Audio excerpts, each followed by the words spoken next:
Hi guys, good morning. So ngayon ay andito ako sa amin sa aming bukid kasi ngayon ay day off ko ngayong araw guys, which is Saturday. So kaya nakauwi ako kagabi dito. So natapos yung duty ko kagabi ay alas 5 tapos um, party yung aming manager, which is nagpakain siya guys, nagpa Jollibee kasi opening na po yung aming store. So kaya ayun, nakauwi na ako dito sa lugar namin, dito sa bukid pala namin guys.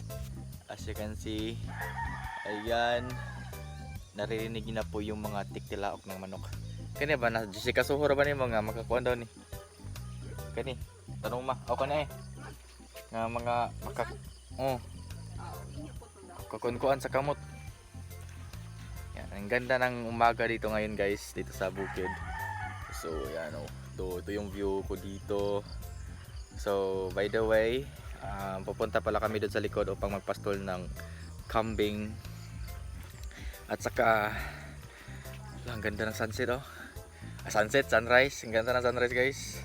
Wait, pakita ko po muna sa inyo.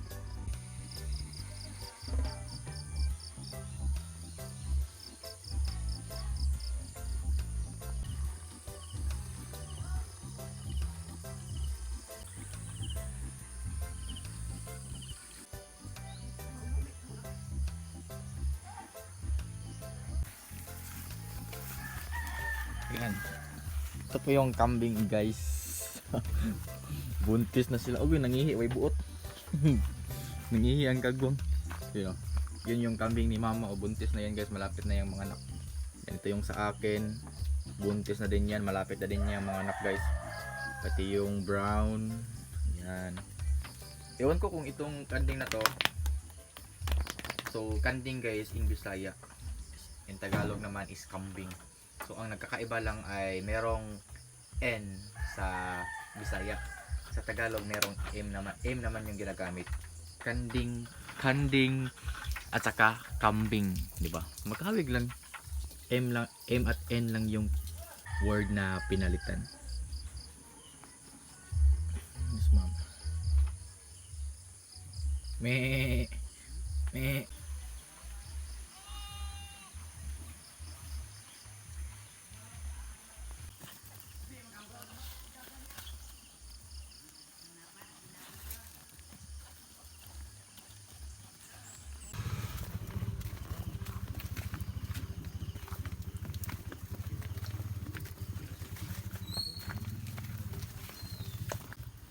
Oh. Bigil ba itang lawas. Buntis.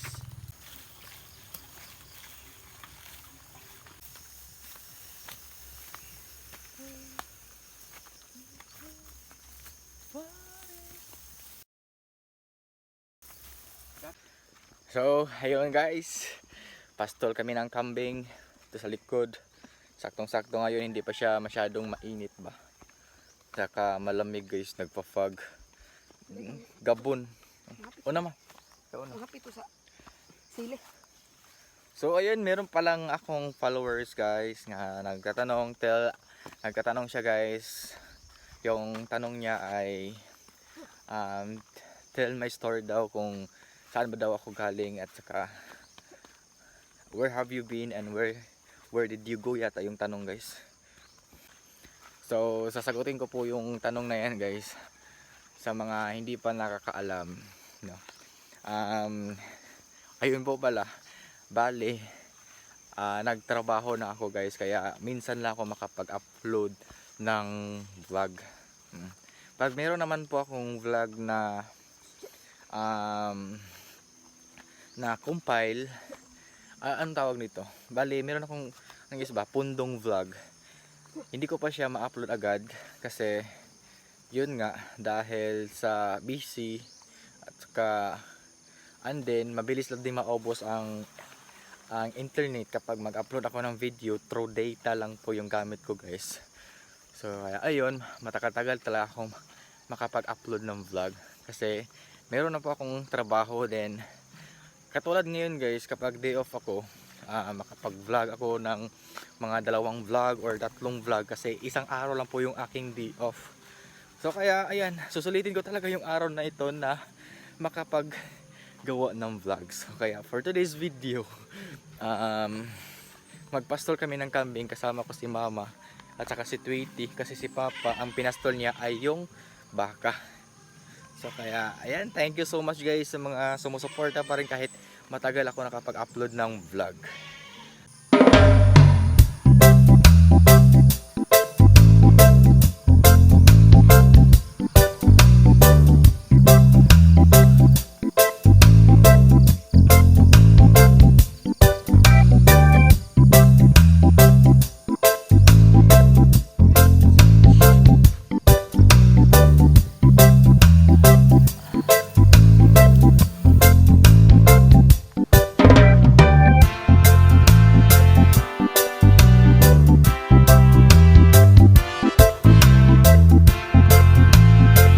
Sa wakas tapos na po namin naipastol yung mga kambing. Yan, malapit na po talagang manak yung kambing ko guys. Siguro December or last week of November yung iba mga anak. Then tignan niyo po yung itsura ni Tweety guys. Tweety, say hi to the vlog. Grabe kay guys, grabe kay Kayamog kay sobrang basa po ng kanyang balahibo nang dahil po sa andito sa amin yamog. Kumbaga sa Tagalog pa gabon. Gigabon diri sa among kawakilan guys. So ayun, uwi na po kami dun sa bahay. Ayan, ang ganda po talaga ng araw ngayon kasi blue na blue po guys. Tignan nyo, blue na blue, you know, diba? Blue na blue guys, ang ganda. Walang ulap na, puro blue lang po yung kulay ng ulap. Puro blue lang kulay ng ulap, abot lang. Ayan, tingnan nyo guys, diba ang ganda, walang ulap na nakaharap. Ganda ng antalag ngayon, ganda magdagat ngayon.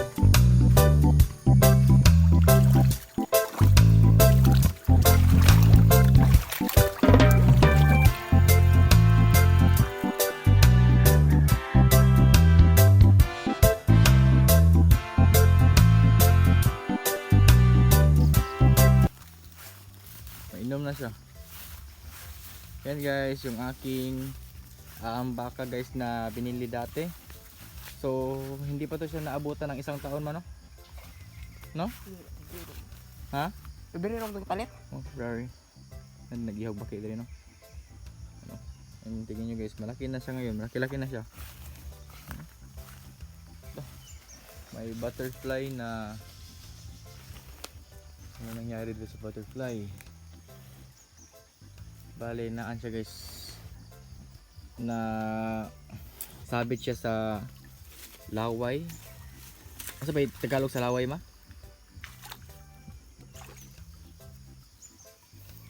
Basta guys, yung sa gagamba ba? Yung bahay ng gagamba. Yan, nasabit siya kaya hindi siya nakalipad ng malayo.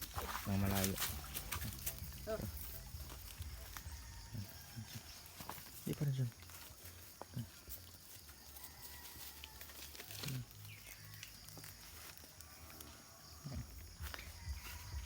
Ang ganda talaga ng umaga ngayon dito guys. Agoy.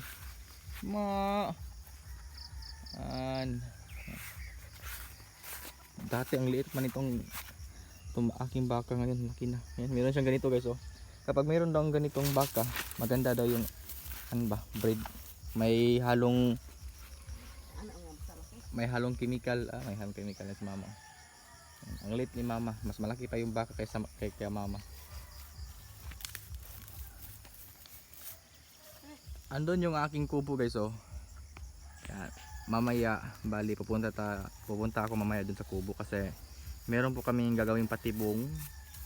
Yun nga nang dahil kinakain po ng kakaibang nilalang yung aking mga manok. Bali nawalaan po ako ng isang manok, then yung isa ay kinagat po sa liig yung manok ko. So kaya need namin magawa ng patibong para mahuli namin kung sino yung nangagat sa aking mga manok.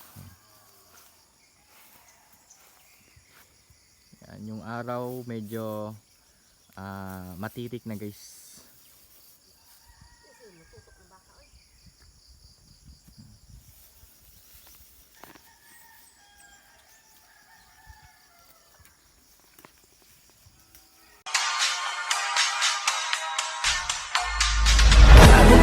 Done kinda crazy, it's poison the daisy, and people say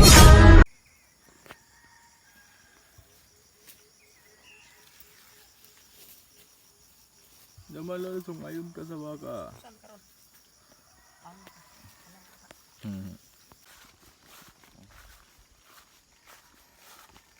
Ganda. Tagko ng kuha ni Colrino, yung mga saging ba. Tinaniman kasi ito ng mga saging. Tingnan nyo, laki na. Kardabay, tanong mo na, sasad ni siya. Taba. Sunod tuloy ka makakuha na si Colrino. Mga kan siguro, mga 2025.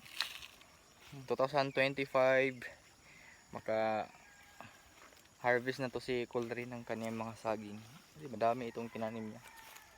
Sakto din ba? Tinaniman niya ng mga saging. Kasi wala siya dito. Doon siya sa lungsod, sa bayan guys. Lungsod ay bayan, para mayroong gagamba dito. Wala. Naalala ko pa dati guys, tuwing season po ng mga gagamba, pupunta po kami sa kagubatan upang maghahanap ng gagamba. Pero ngayon parang kaiba na yung mga bata ngayon guys. Nung yung nagsimula na po yung mga yung uso ng cellphone, nagmumura na po yung mga cellphone. So yung mga bata ngayon ay sila, full of technology na. Hindi na sila nakakaranas ng mga gawain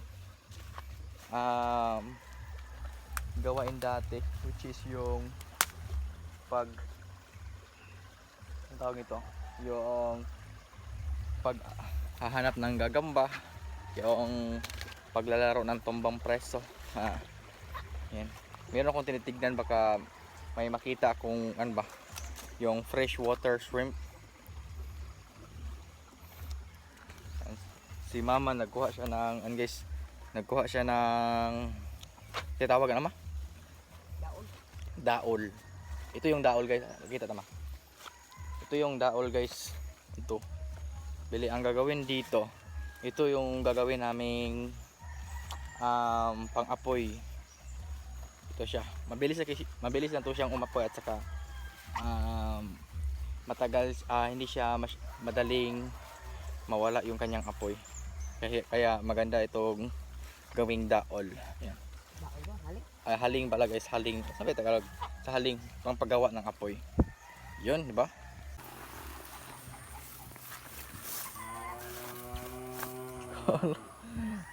Gutom ang tilapia guys. Ay sige, nagpanganak mo no? Nasa na makiki. Yan, gutom na yung tilapia guys. Ang problema, naubos na po yung kanilang pagkain. Ito, tignan nyo guys, ang daming mga maliliit na tilapia.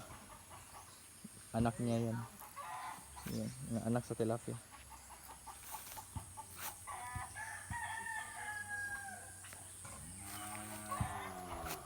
Baka mamaya makapunta ako dun sa Taboylan. Bibilhan ko to sila ng pagkain guys. Yan, tignan nyo yung mulberry. Yan, dumami na po yung sanga. Maka ni mulberry din maanin ni kuha ma. Pasangahan na nigmayo. Kadi katulay pero mi kuha dito. Yan. Kasi alam nyo guys, itong mulberry, maganda ito siya.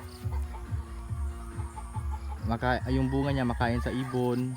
Then yung dahon makain sa kambing at sa baka. Ina ni makatong kan ba? Magsidling ko sa bato ma. Dili man ni siya ko ano? Madre de Agua. Dili ni siya Madre de Agua. Ito din, tignan nyo. Bale, kumakapal na din yung dahon niya guys. Pagtanong ato sa ba?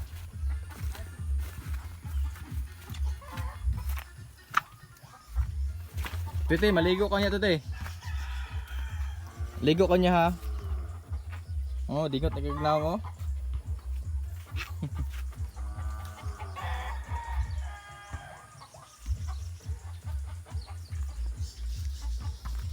Kaya ako tumadali ako na kita sa may ano, sa may sapa, dagko na. Tulot ako bogoro upat na to.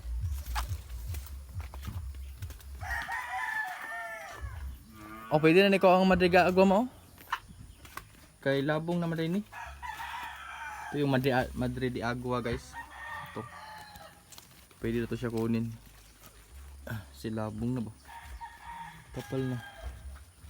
Kapal na yung dahon ng Madre de Agua.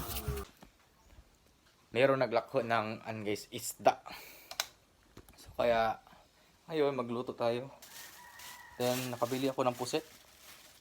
Kaya pala mahal yung kilo kasi yung puset pala na parang ano siya guys, yung kulay puti. Meron din kasi puset na kulay red. Hindi naman siya masyadong red. Yung ano siya guys ba? May parting balat lang sa puset na may red. Ganun. 1, 2, 3, 4, 5, 6. Mga 6. May pagpaano na ni siya, maisugba ma. Yung agsabaw lang isda. Isusugba man nga puset. Ma? Ma?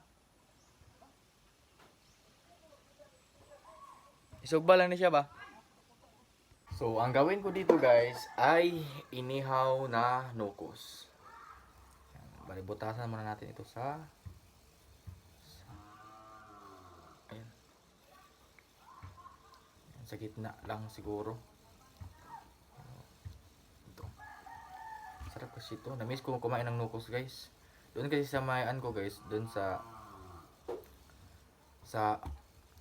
boarding house ko, yung mga andun, yung mga seafoods, pangit. Kasi dubok. Ano siya guys ba? Namumula na po yung mata.